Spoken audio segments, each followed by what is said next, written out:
All right. Secret Origins episode 2. Um this is kind of this episode's kind of like a lot of getting the ball rolling, getting the team together. Um it's it wants you to make assumptions, and it's we can do that much. It wants you to assume that all these people know each other, have dealt with each other before. Um, doesn't really set it up. I think it would be a lot better. I mean, if they had like uh, Batman and Superman obviously know each other, but then the rest of the characters um, not really know each other. I mean, they're not on very familiar terms, but they know most of each other. In fact, one of the more interesting things is they have Wonder Woman, who Diana briefly appeared in the last episode. Um, she goes off and essentially becomes Wonder Woman in this episode, which is kind of interesting because usually when you view the big three of DC is Batman, Superman, and Wonder Woman. They're the Trinity, and having one of the Trinity um, in this opener be a rookie is kind of odd, but I suppose they hadn't introduced Wonder Woman or had her in anything else leading up to this in Batman or Superman the animated series. So I guess it works. It just seems kind of like an odd fit that they go out of their way to give Diana things to do to show how badass she is. Um, Flash appeared in the last episode briefly. We have Green Lantern. Everybody knows John Stewart. John Stewart Green Lantern. Um, I guess they went with John Stewart for more ethnic and cultural diversity, and I have no problem with John Stewart. I like John Stewart fine. Could have been him, Hal Jordan, Kyle. Actually, Kyle Rayner would be kind of boring, even though he's the Green Lantern. When I first started reading Green Lantern, it was Kyle Rayner. So Kyle does have kind of a soft spot in my heart. Um, but John Stewart's fine. John Stewart is done very well. I know in the Unlimited they give him a bald head and kind of like the Van Dyke or whatever. Because this one he's got no facial hair and the buzz cut, which I always think I think it looks like crap from a design choice. I don't think it looks very aesthetically pleasing. Um, Also, we have the introduction of Hot Girl, which the best line of the entire episode is Hot Girl comes in and is just doing her Hot Girl thing, wrecking shit, and Batman looks up and he's like, "Hot Girl, what's she doing here?" And that's a valid question. I mean, I understand wanting to put more females on the team, but Hawk Girl? It's always. I don't give a crap about Hawkman, Hawk Girl, Thanagar, none of that shit. None. Never have. The whole Hawk world has been one of the areas of DC that is you have to work at to penetrate, considering how goofy the continuity is. And then you realize, at least in my opinion, the characters aren't that interesting. But she's not boring. She's just automatically slotted into my least favorite character. Um, Another interesting thing is, and I think I can just maybe I'm being a bit of an apologist for this, but so they released John Jones in the last one, and they're getting out of the base when they're attacked by the White Martians, and uh, Superman's covering for them, and John and Batman are hiding out, and they do show a brief bit of his intangibility power and phasing through stuff, but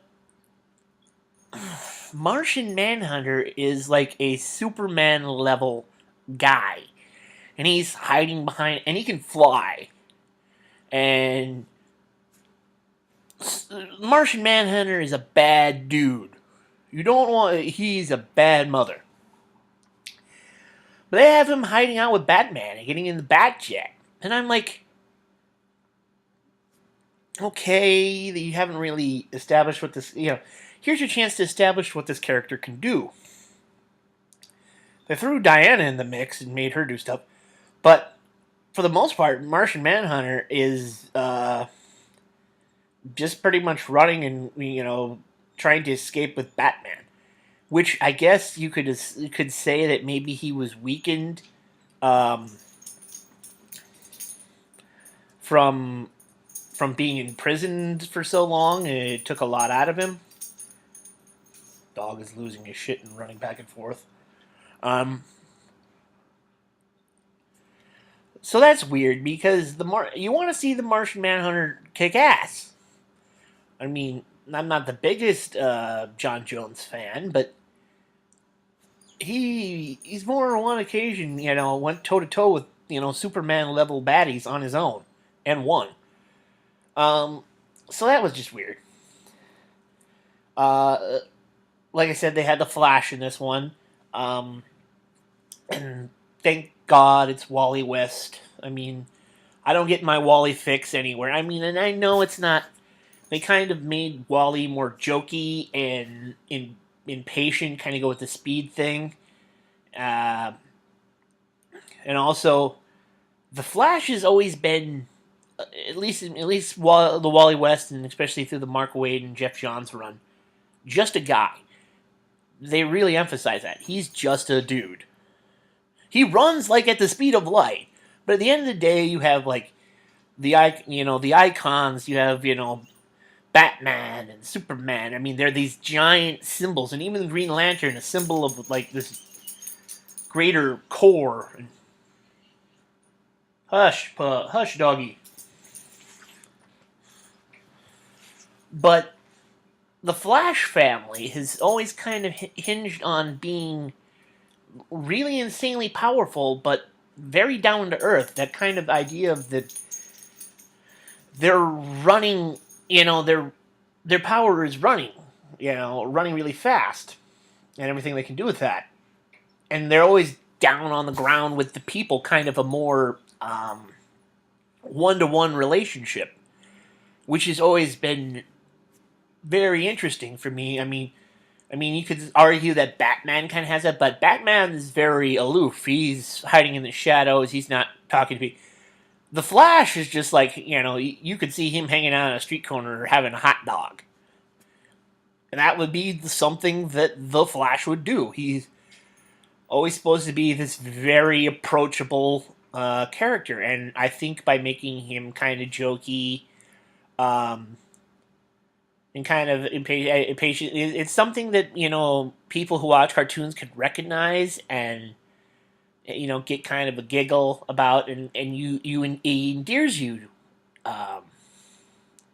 You feel endeared to him that way, kind of like they're going around it a different way, but yeah, they're creating just a guy who goes really fast, which is kind of it's always the oddest thing. Is here's one of the most ridiculously powerful power sets when you start to really think about it, but they also just play him off as kind of Joe Schmo. So let's see, what else can I say.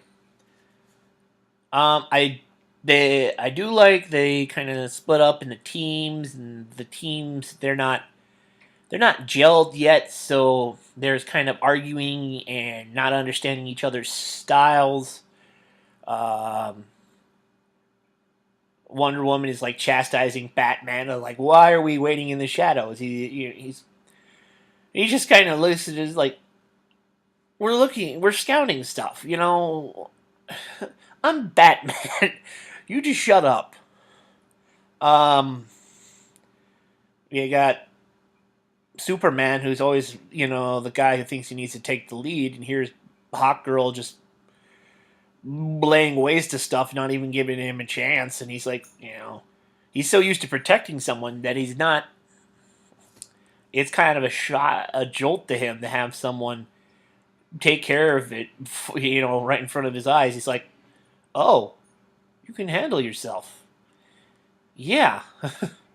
um, and then you have the Green Lantern and the Flash, which there's always been a level of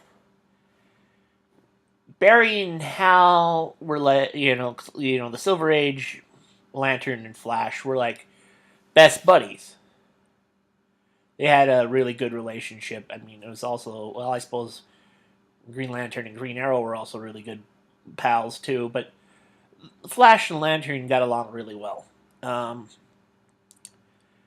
So when Grant Morrison relaunched the book, they had the Wally West Flash and the Kyle Rayner Lantern, both legacy heroes, to both the successors of Hal and Barry, and they didn't get along. They were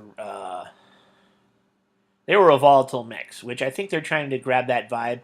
They're using John Stewart instead of it being more John Stewart is a very patient character. It's part of his military training, and here you have Wally just zipping along, making it up as he goes, flying along like a speed character is often portrayed to do.